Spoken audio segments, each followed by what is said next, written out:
अस्सलाम वालेकुम जी। Fundamental of physics Halliday Resnick Walker का 10th एडिशन चल रहा है। चैप्टर नंबर 1 है हमारे पास। मेजरमेंट का प्रॉब्लम 31 है। अब वो कहते हैं एक वर्टिकल कंटेनर है जिसका बेस एरिया 14 ज़रबे 17 है सेंटीमीटर्स में, और आप उसे फिल करते हैं आइडेंटिकल पीसेस ऑफ कैंडीज के साथ। अब हर कैंडी का जो वॉल्यूम है 50 मिलीमीटर क्यूब है। मास उसका 0.02 ग्राम्स में है। अब वो कहता है अज्यूम करते हैं कि जो वॉल्यूम है एम्प्टी स्पेसेस में वो नेग्लिजिबल है, यानी एक कैंडी और दूसरी कैंडी के बीच में जो खाली जगह है वो नेग्लिजिबल है।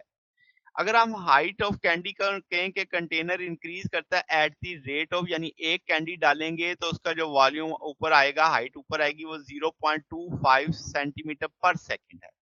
वो कहता है किस रेट किलोग्राम पर मिनट पे कैंडीज डाली जाएं कि वो उससे, ये यानी ये जो रेट बता रहा है किलोग्राम पर मिनट में बताओ कंटेनर के अंदर बढ़ेगा। अब सबसे पहले तो हमें डेंसिटी देखनी है, यानी कैंडी की, तो मास ओवर वॉल्यूम। हमें उसका वॉल्यूम भी दिया गया कैंडी का, हमें उसका मास भी दिया गया है। वो वैल्यूज मैंने प्लेस कर दी, तो ये ग्राम पर मिलीमीटर क्यूब में है। अब हम इसे, चूंकि उसने जवाब किलोग्राम तक ले गया, तो हम इसे स्टैंडर्ड्स में कन्वर्ट कर लेते हैं। 1 केजी में 1000 ग्राम, मिलीमीटर क्यूब में 0.001 सेंटीमीटर क्यूब है।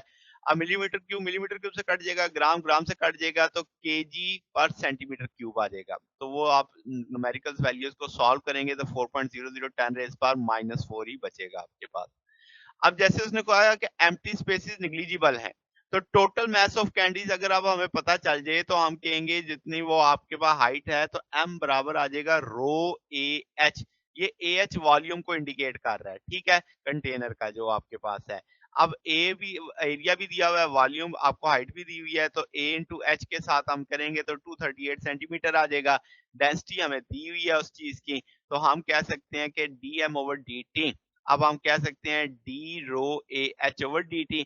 अब डेंसिटी भी कैंडी की नहीं बदलनी, जो आपके पास एरिया है, बेस एरिया, वो भी आपके पास क्या रहेगा, वो कहता है ना कि बेस एरिया आपके पास सेम रहेगा, हाइट में बदलाव आएगा। तो D H over D T मैंने कर दिया कि टाइम के साथ हाइट में बदलाव आनी है। तो आपके पास इस सारी जगह पे मैंने वैल्यू डाल दी। अब आप देख सकते हो कि डेंसिटी की वैल्यू लगा दी जो हमने निकाल ली थी। अब आपने जो बेस एरिया उसकी वैल्यू डाल दी, फिर आपके पास 0.250 सेंटीमीटर पर सेकंड डाल दिया। क्योंकि ये सेंटीमीटर पर सेकंड है ना, तो ये भी देखो D H over D T, ठीक है, पूरा इसकी वैल्यू मालूम है, उसने दी थी वैल्यू किस रेट से इंक्रीज कर रहा है, तो वो वैल्यू लगी बीच में। अब इन सबको सॉल्व करेंगे तो ये केजी पर सेकंड में आ जाएगा, सेंटीमीटर क्यूब से कट जाएगा, और ये सेंटीमीटर स्क्वायर, ये ऊपर भी एक सेंटीमीटर क्यूब बन रहा है, नीचे भी सेंटीमीटर क्यूब कर रहा है। अब केजी पर सेकंड, फिर इसे 60 से मल्टीप्लाई, एक मिनट में हम जानते हैं 60 सेकंड होते हैं, सेकंड सेकंड से कट जाएंगे।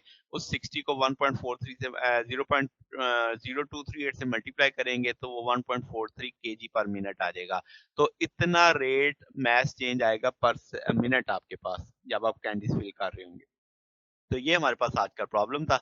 अगर आपको इसमें कोई बात पूछनी हो, डाउट हो, तो नीचे कमेंट्स में पूछ सकते हैं। वीडियो अच्छी लगी हो तो वीडियो को लाइक कीजिएगा, दोस्तों के साथ शेयर कीजिएगा, चैनल को सब्सक्राइब कर दीजिएगा। अब तक के लिए इतना ही, बाकी इंशाल्लाह फिर हम नेक्स्ट देखेंगे। ओके, अल्लाह हाफ़िज़।